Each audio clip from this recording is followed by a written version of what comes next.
Hi, I'm Rachel Tessman from StampYourArtOut.com. Last week, I shared some fun alternate project ideas using the contents of the November 2020 paper pumpkin kit from Stampin' Up, titled Jolly Gingerbread. And today, I'd like to share with you a couple more. I'll be using a few extra supplies as I share these unique projects. You can find these items listed below and linked to my online store. You can also look below for links to learning more about paper pumpkin kits, starting your subscription through me so I can spoil you with extra exclusive ideas, gifts, and prizes, viewing my ideas that I shared on November 23rd, joining my Paper Pumpkin fan club on Facebook where you can see even more alternate project ideas shared daily, and if you're watching my video on YouTube, a link to my website where you can see photos of the projects that I'm going to share with you today.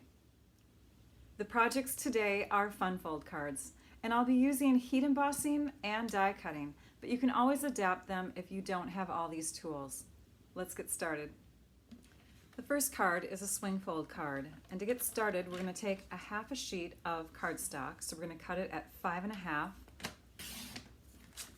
by 8.5, and then we're going to score it down the middle at 4.25 inches.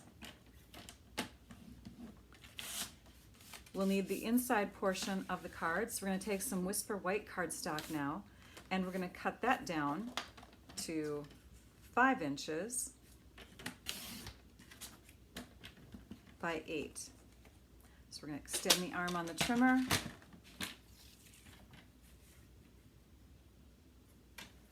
Cut it at 8 inches.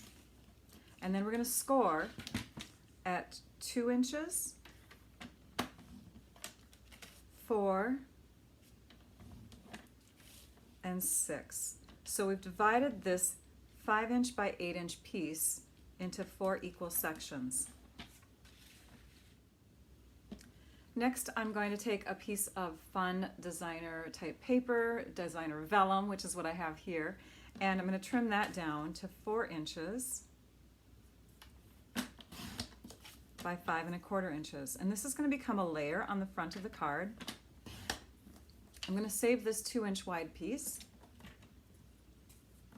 This is our plush poinsettia specialty vellum. And this color here, I forgot to mention, is mint macaron. It's one of the coordinating colors of the kit. With vellum, it's really tough to figure out how to add that without having adhesive show through. So what we're going to do is we're going to use dots of glue in special places, and we're going to add it to the front of our card. We are going to cut a window out of the front of our card, so I only need to have adhesive around the outside edges.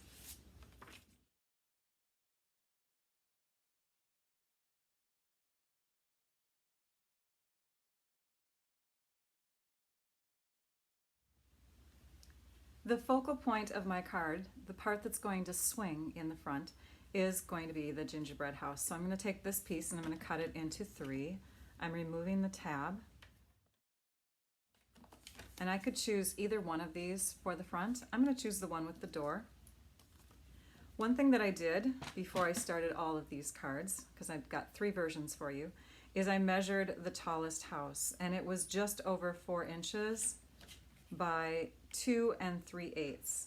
So I decided the opening window, the part that's going to hold my focal point of my card, needed to be a little bit wider than 2 3/8, so it's 2.5.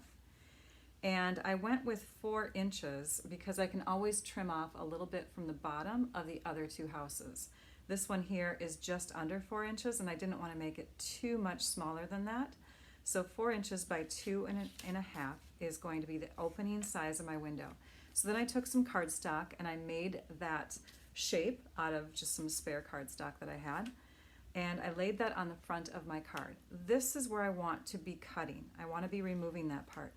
If you are a stamper that owns like dies or whatever, you can totally die cut a rectangular frame for your shape. But rectangles and squares are easy to do also with trimmers. So I figured out that I would need, for my 4 by 2.5 inch piece, 3/4 inch on the top and the bottom, and 7/8 inch on the 2 sides. So I'm going to bring the edge of my card front to 7/8 inch here, and I'm going to start cutting 3/4 of an inch in and end before I get to the top of the card at 3/4 of an inch. That starting point here is going to be 4 3/4 up to, again, the 3/4 inch mark. And so we don't have to remember a lot of measurements at once. We're going to flip it around this way, and we're going to line up our score line with the 7/8 inch mark on this side. And if we do that, you can see that it's going to bring this edge of the card to this mark, which is 3 3/8. So we're going to do those same measurements on this side. We're going to start at 4 3/4 inches, and we're going to run our blade to the 3/4 inch mark. Now we have the up and down areas of the card, so we're going to place our paper up to the edge, the top edge here, so that it's going in to the 3/4 inch position, because we want this top part to be 3/4 of an inch thick. So now, as we put our blade down, we have to cut in 7/8 of an inch and end before 7/8 of an inch to that middle spot there. We want to go from here to here. Now what you can do is you can just eyeball where those cuts are coming in on your measurements here on your trimmer. And those marks are going to be 7 5/8 brought to the 5 1/8 inch mark. Again, you don't have to worry about those marks if you're really good at seeing where those cut lines already are on the two sides. We're going to flip it around. You can see where our window is already forming. We're going to flip it around, position the bottom edge to the 3/4 inch mark. And again, we're going to start where this cut is coming in and end where that cut is coming in. And that is positioned at 3 3/8 to the 7/8 inch mark. If you go a little beyond, it's going to be fine. You're not going to see it. Or if you go a little before the cut, you can always come in with your snips, your paper snips or scissors, and just cut in. So now we've removed this portion, and because we did not put any glue in the middle, we have a piece that we can use for another card later on.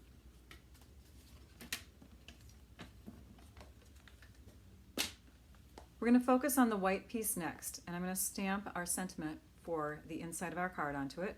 We're going to use cinnamon cider ink. This is a color that coordinates with the colors of our kit. I'm going to stamp the sentiment, wishing you a jolly Christmas. And this is going to be where we're going to add our sentiment. All the way to the right. I'm going to place mine centered in between the score line and the right edge, smack dab in the middle, but you could put it wherever you want, really. It could even go on this panel, it just can't go on these.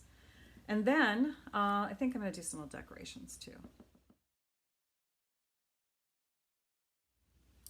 And while I was at it, I also stamped this fun little design on the front of our icing piece here. So we're going to fold our cardstock in half this way, and then we're going to fold it again so that we're covering up that sentiment. So right now it's exposed, and now it's going to be covered. And when you open this up, you're going to get kind of a step look. Okay, it's going to look like this. And this is important that you have this look so that the card will work. Now what we're going to do is we're going to take and we're going to bring this left side and we're going to flatten it down like that. So we've got 3 layers in a Z shape or an S shape if you're looking at it this way, I suppose. 3 layers that are to the right and 1 that's to the left with your mountain fold smack dab in the middle. Okay? This is how we're going to add it to the inside of our card. So we want adhesive along this back panel. And then this is going to be the front of our card. Opens like this.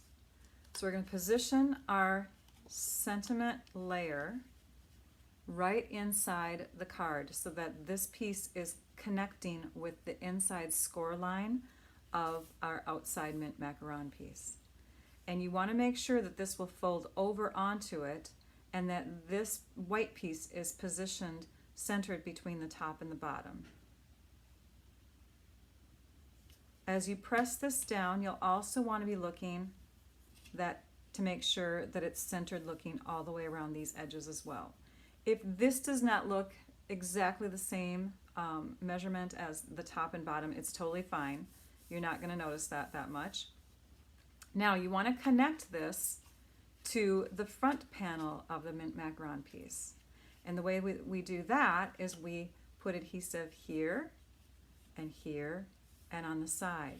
You'll notice that there's not a lot of room for adhesive without it showing through the window, and we don't want it to show through the window, so we have to be really careful to make sure our adhesive is smack dab right next to the edge on the top and the bottom. And you'll only go up to that score line. You won't go beyond this mountain fold here.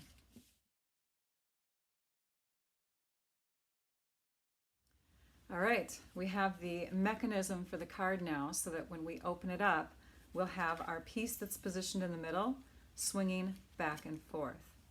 At this point, you could add designs on this panel if you'd like to. In fact, I'm going to. I want to show you that with this 2-inch wide piece of the plush poinsettia paper, it will fit in this area if we trim it down just a little bit. So we're going to trim it to 5 inches tall by just under 2 inches. So we're going to go to the 16th inch mark that's just under the 2 inches. When putting this pretty vellum on top of the white paper, you're not going to see the adhesive as much. So we don't have to worry about where we put our special dots of glue like we did on the front here. You can still see those dots of glue. You can see where we added them, but we're going to be putting some embellishments on top of them. For this one, we won't have the ability to put embellishments on top unless we really want to have a bulky card.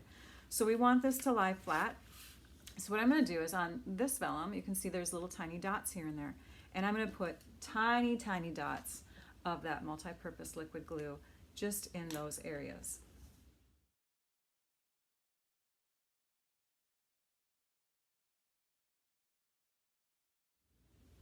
And if I keep it consistent and just put the glue dots where those dots are on my design of my vellum, then I'm going to have a more even look as well.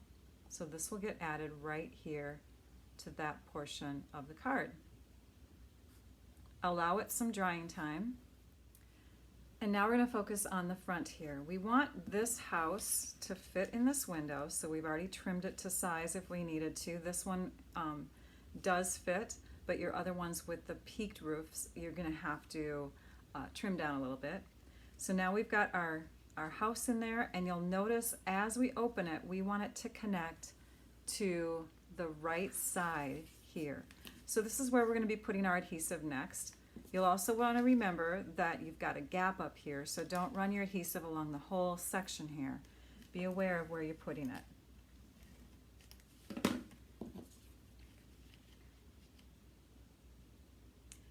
Center it in the window as your card is closed.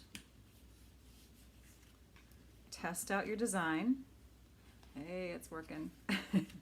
And now let's go ahead and lay down a heavy block here so we can put this on next. This is going to be added with some dimensionals.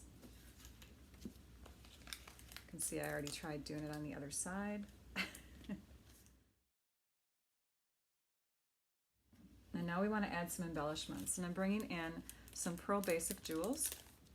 We're going to add those little jewels, the pearls, where our glue dot areas are underneath our vellum.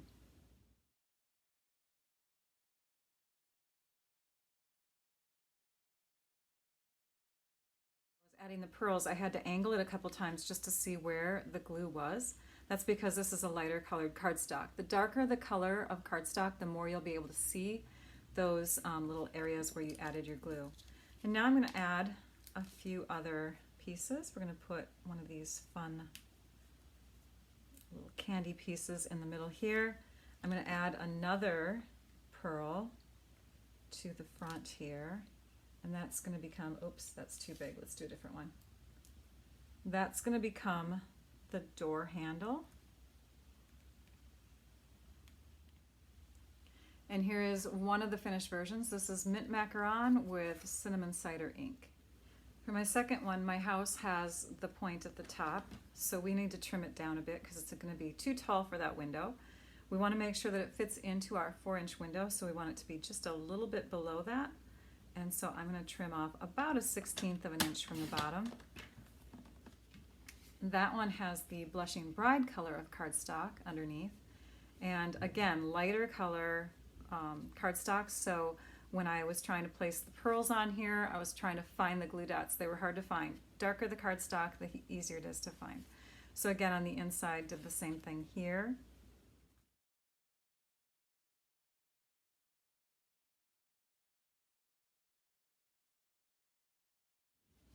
And of course I had to put another handle on the door. Lots of pearls on that one. You can see where I added them all over the front here. Very fun, very festive. I have one other version. The last of the 3 swing cards is going to have this one on there, and I had to cut off about 1/8 of an inch from the bottom. Instead of taking and stamping on an icing layer, we're going to stamp directly onto the gingerbread looking piece here, the Cinnamon Cider House. We're going to ink it up with Versamark ink. This is a clear sticky ink that can take some embossing powder. So we're going to emboss.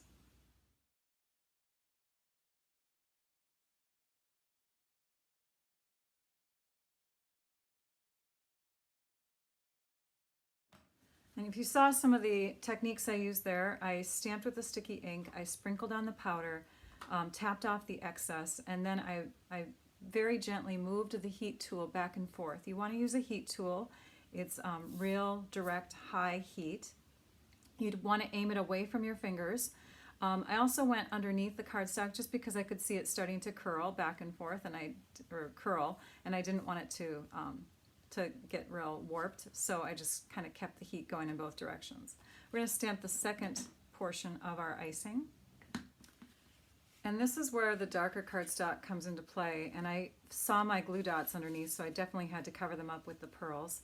I've got this on the inside, so I've used the shaded spruce, which is the same color as the cardstock. I've used that in the ink this time. We'll go ahead and add this, and again, be careful of where you're adding your adhesive.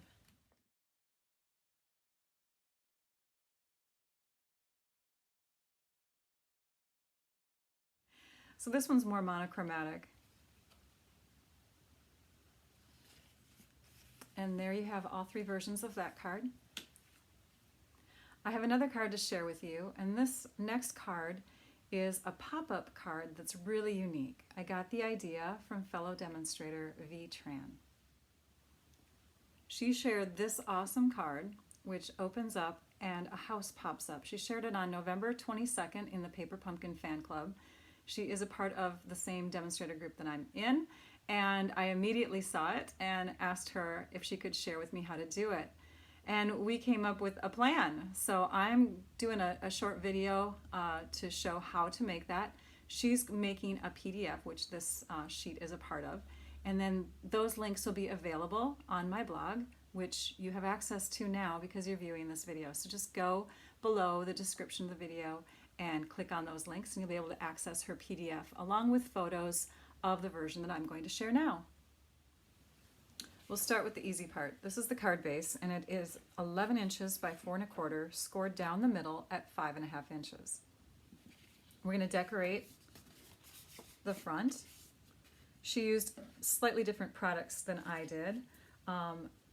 For the designer paper, we're using the 2020 through 2022 in color designer paper. This is Cinnamon Cider. She used a cuter design, but I don't have any of that.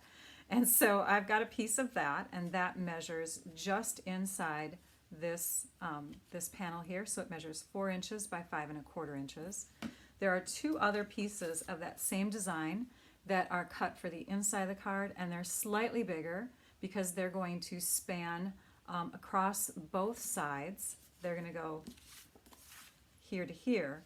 And so we want them to reach closer to the score line so that the gap in the middle does not look as big. And that measures 4 inches by 5 3/8. So it's almost like it's a continuous design, except you have that fold in the middle of your card that is going to be there, so you want to connect it just before the score line.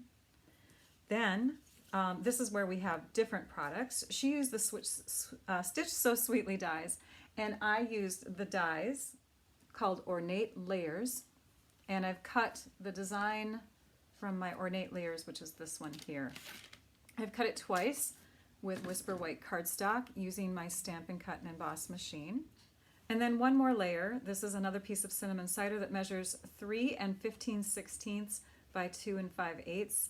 And you might wonder why those measurements are those measurements. It's because for her card, it fits inside her Stitch So Sweetly shape very nicely. I just went with the same measurements because they fit nicely on this die cut shape as well. Once you've cut that piece out, you can take and decorate it. This has been stamped and embossed with, again, the white embossing powder that I used on that last card. And I decorated mine pretty much the same way that she did hers, although I did use the stamp from the kit on the front of mine. I'm going to recommend putting plenty of adhesive, especially along the edges that will meet up in the middle, on these inside layers.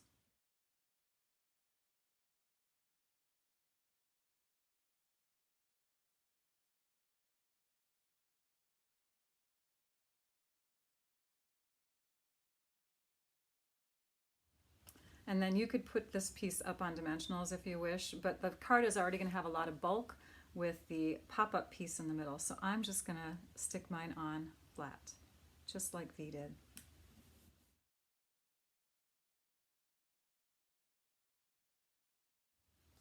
You have 3 different houses that you can use for the pop-up part of your card.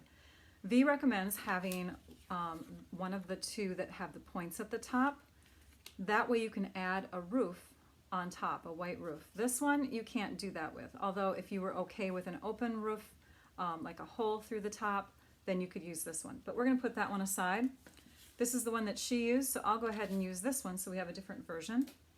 And the first thing that you're going to do is you're going to trim off the tab. Actually, let's do this first. We're going to trim off about 3/8 inches from the bottom of our house. And yes, that's going to cut into your door a little bit, but that's okay. You'll still see the door.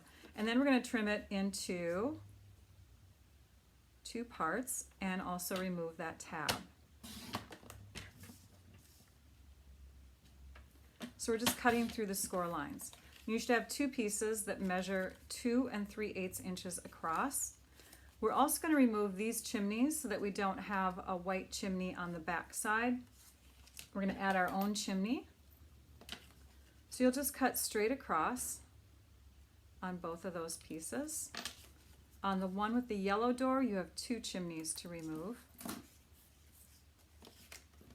Then we're going to bring in some cinnamon cider cardstock, and this piece measures 6 5/8 by 3 1/4 inches. So here's our 6 5/8 inch mark, 3 1/4 inches, and we're going to score in along parallel to one of the long sides at 3/8 of an inch, which I've already done here. This score line is going to now be rotated and moved to the bottom, and we're going to place our paper in this way now, and we're going to score parallel to the short edge at 2 3/8, 3 1/8, 5 1/2, and 6 1/4.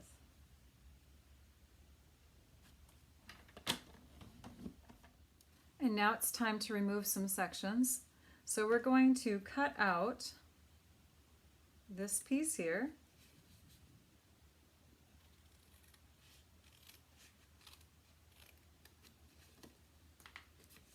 We're going to cut out this piece here.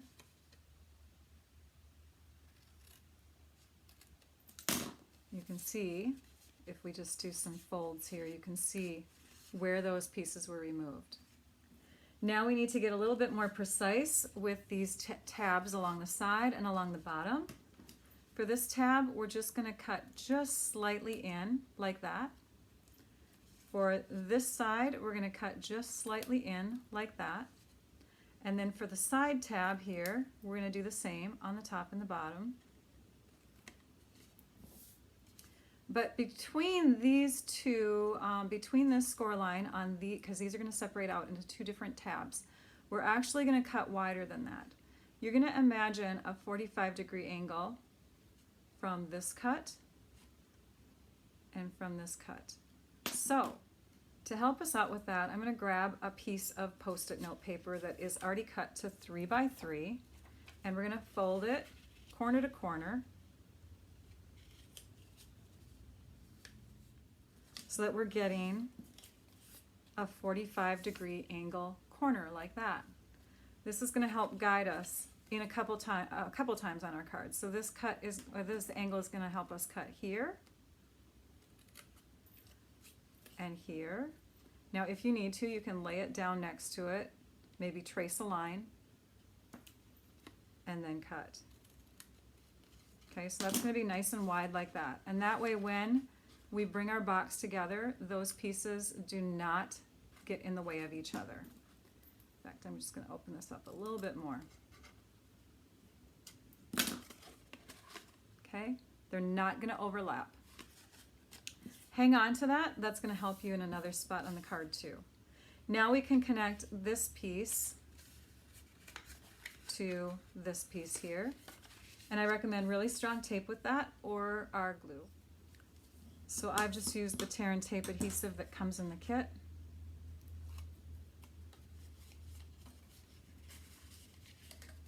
Because this has to fold flat, you'll want to make sure that when you're adhering these two sides together, that you're keeping it nice and flat. Burnish that adhesive, make sure that it's really bonded. And what I should have instructed you to do is to actually emboss, stamp and emboss the two sides before assembling, although I did mine after and it worked out okay. These are going to be the sides of your pop-up house. This is going to be where the front of the house sits, and this is going to be where the back of the house sits. This is your important pop-up mechanism, and these two pieces for sure are super important. So make sure that everything folds back and forth. Make sure you've got your sides decorated. And then you're going to stamp and emboss your front and your back of your house. V added an extra little embellishment around her door. I'm not going to do that on mine, just to have it a little bit different. We have two other pieces of cinnamon cider that we're going to work with. We're going to cut a piece that is 1.5 inches by 2.25 inches. And then we're going to cut a piece that is 1 inch by 3/8 of an inch. And this I just got from the scrap from this box. This is going to become the chimney, which is double-sided. It's got color on both sides. And then this is going to be another mechanism. This is the mechanism that's going to work for the roof. Now we're going to score parallel to the short side at 3/4 of an inch.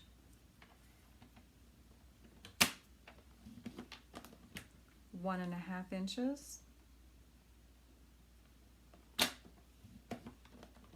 We're going to rotate and score parallel to the long side at 3/4 of an inch. So we're scoring right through the middle. And then we're going to bring this back, and now that we've got that middle line in there, our middle crease, we're going to score again right through the middle of the top only, and that's going to be positioned at 1 1/8 inches. So just through the top section there, like that. Okay, for the trimming, we're going to take our paper snips and we're going to cut bottom corner up to the intersection of these two score lines. Same thing with the opposite side, bottom corner to the intersection. We'll rotate it so it's upside down, and we're going to cut into all three of these score lines, right up to the part where they either meet with the other cut or where they meet with this score line in the middle. I'm going to label mine just as V did, left, right. These parts are going to get covered up, you won't see them, but it helps when you're adding them to your piece. Okay, let's take our fun house and start assembling it here. This piece is going to go on the back. We're going to add a chimney to it. So go ahead and take your adhesive. At this point, I'll use a little bit of the glue. And we're going to have that pop up and out, kind of in this spot here. And you can use your grid paper to make sure that your chimney is going parallel. For your roof mechanism, you're going to pull this left piece forward and the one that's right next to it forward, and you're going to push this right one back and the right one back, okay? This is going to be attached to our house front first before we add it to the box.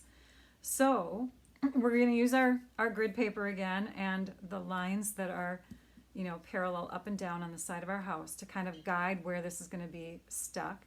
We're going to put glue along the triangle portion right here, and we're going to put that down onto, so that this corner here meets up with the corner top of the house, and so that the fold, the score line of that mechanism is parallel with the side edges of the house. So if we flatten this down, you can see that this is parallel to that. I'm just going to position it a little closer to the point. You don't want to rely on the cut here, because again, on your two different houses that you could choose from, the roof line actually is slightly different. So this cut would be, you know, it wouldn't matter. So we've got that piece on there, and now we can go ahead and add this to the front of our house, or front of our box. This is going to be the front where the longest tab is. We're going to apply it to this section so it's right in this portion.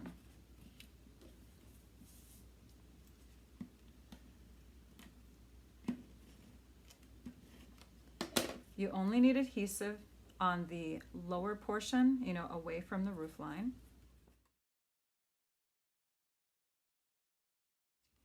Now we'll go ahead and stick this piece on the back.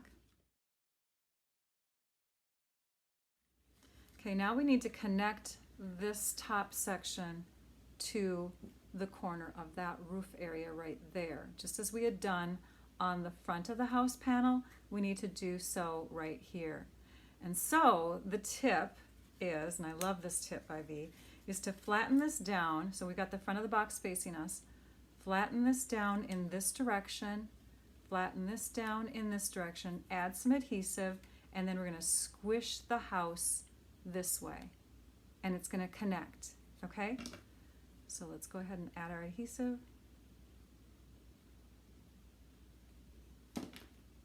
And then we're going to flatten it down against that piece.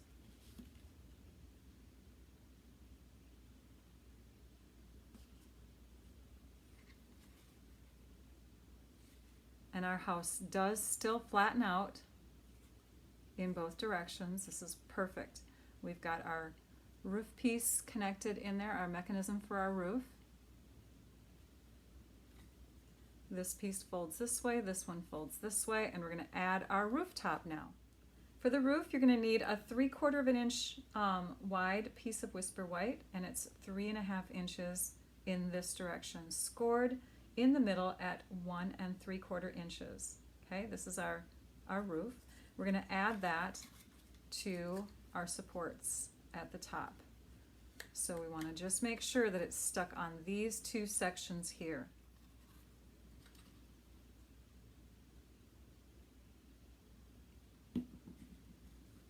I think what I'm going to do is I'm going to connect one at a time so that I'm making sure that as I'm holding this one down, kind of guiding it to make sure it's lined up with the score line at the top of the roof, that I don't actually have it sticking to anything quite yet.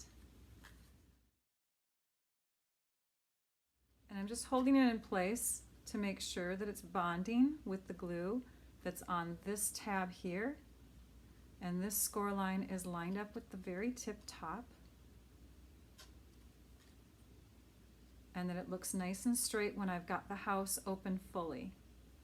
Now I'm going to go ahead and adhere this tab So I can open it up a bit, add some glue under there.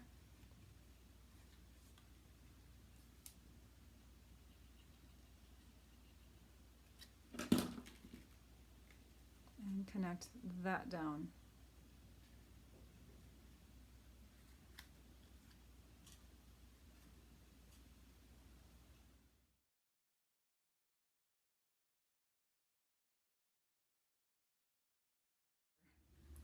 All right, it's time to add this to the inside of our card. Okay, you can see what I've set up here. I've got my paper guide that I made into a 45-degree angle positioned here. I've got my house with the front going to the inside white layer of the card like this. And I've got this lined up with that Post-it note angled piece. You can see this bottom tab, the one that's longest, is connected to the front of the card, and that is what you're going to use as a guide against the Post-it note. And this fold here, the crease in the middle, is what you're also going to use as a guide. So you want that to be connected like this, and then you want your card to be positioned so that this edge here is meeting up with the fold, and so that your card is within the inside of your actual edges here too. You can see this edge here is a little bit out, so I can do a little bit of tweaking here. But yes, you want that to be positioned in there at a 45-degree angle. That is really important. Okay, now the next step is to connect this piece to the inside, and V recommends a really, really strong glue. So I'm just going to twist it this way. I'm going to add a little bit of glue here on my tab, and then I'm going to flatten it down and hold it.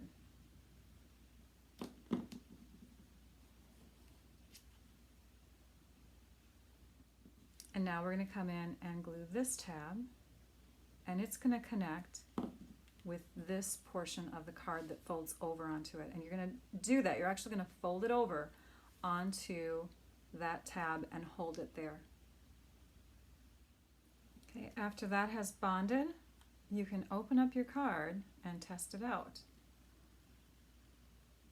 Oh my gosh, that is so cool. And now we can decorate with just a few more embellishments, like the candy stickers that come in the kit. When you close it the first few times, you probably want to guide that roof in.